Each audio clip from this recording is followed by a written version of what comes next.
Hello everyone, welcome to this video. Today I want to talk about history. Why do we have to study history? What kind of benefits does it bring to the society and for the people? And what kind of dangers will threat us if we do not study history? Furthermore, I'm going to discuss how much this history we're studying is recorded accurately and why some nations tend to ignore some specific parts of their own history. I recommend you to stay with me till the end of the video. Let's go.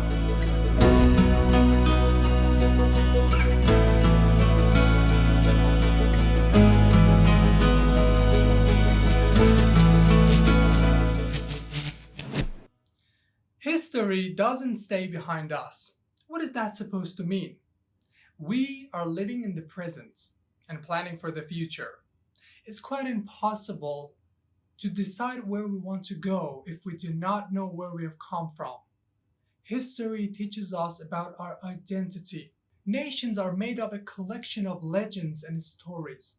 These stories shape the way we think about our country and our standing within it. History is where we learn about how institutions are formed and how they've contributed to where we live today. Also, if we study history precisely, it would develop the ability to avoid the mistakes our ancestors had made before.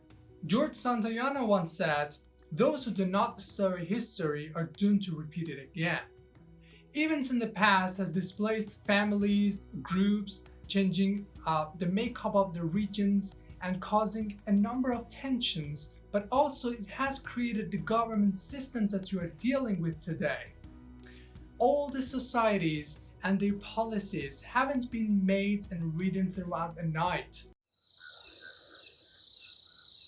They have been reformed by the passage of time, and undoubtedly they are going to go through some changes, the substantial ones, in the future.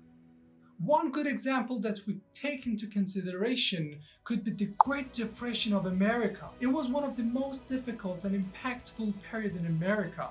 Economic crisis put more than 15 million of people out of work and sent countless families into homelessness, stealing the sense of their security.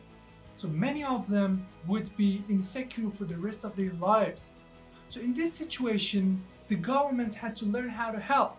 This effort gave rise to Social Security, federal emergency relief programs, and funding unemployment efforts.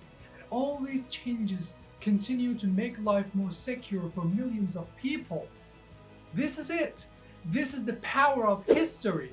If we do not learn from the Great Depression, chances are it happens again, whether in America or other places in the world. So as a result, it is not only crucial to study our own culture and history in order to get more familiar with our identity and learn more about our ancestors' legends and their mistakes and decisions, but also it is important to study the world history. There are many benefits to it. First of all, you can understand the world better.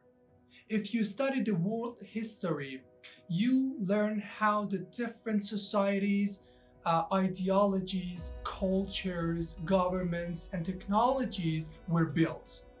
Also, you can become a more rounded person. As what I said before, history is full of different stories and legends.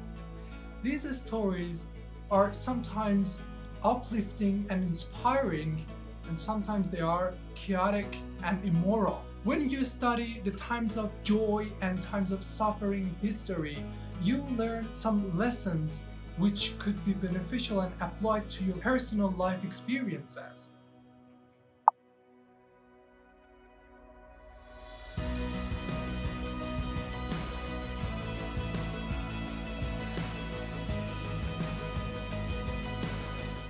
Well, I talked about the benefits of studying history, but now there's a question here, and that's $1 million question. How much can we trust history?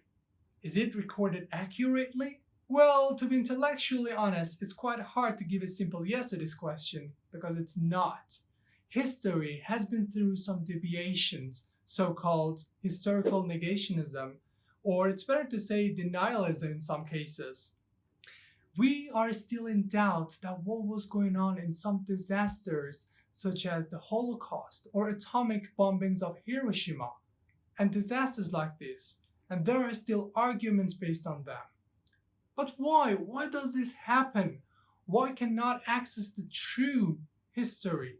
Well, there are many different factors that historical negation happens, but usually it occurs to achieve a political or national aims. For example, when some governments and communities want to transfer a war guilt or demonize an enemy, they tend to ignore or change some specific parts of their own history to alter the public perception in favor of their own. Or they do this just for their reputation. For instance, when they want to provide an illusion of a victory or they want to preserve a friendship, they tend to change or ignore the history. To summarize, it's not only important to study history, but also it's crucial to distinguish the real facts from the facts that went along with bias and prejudice. Thank you very much for being with me till the end of the video. Hope it was useful. Enjoy it. See you very soon.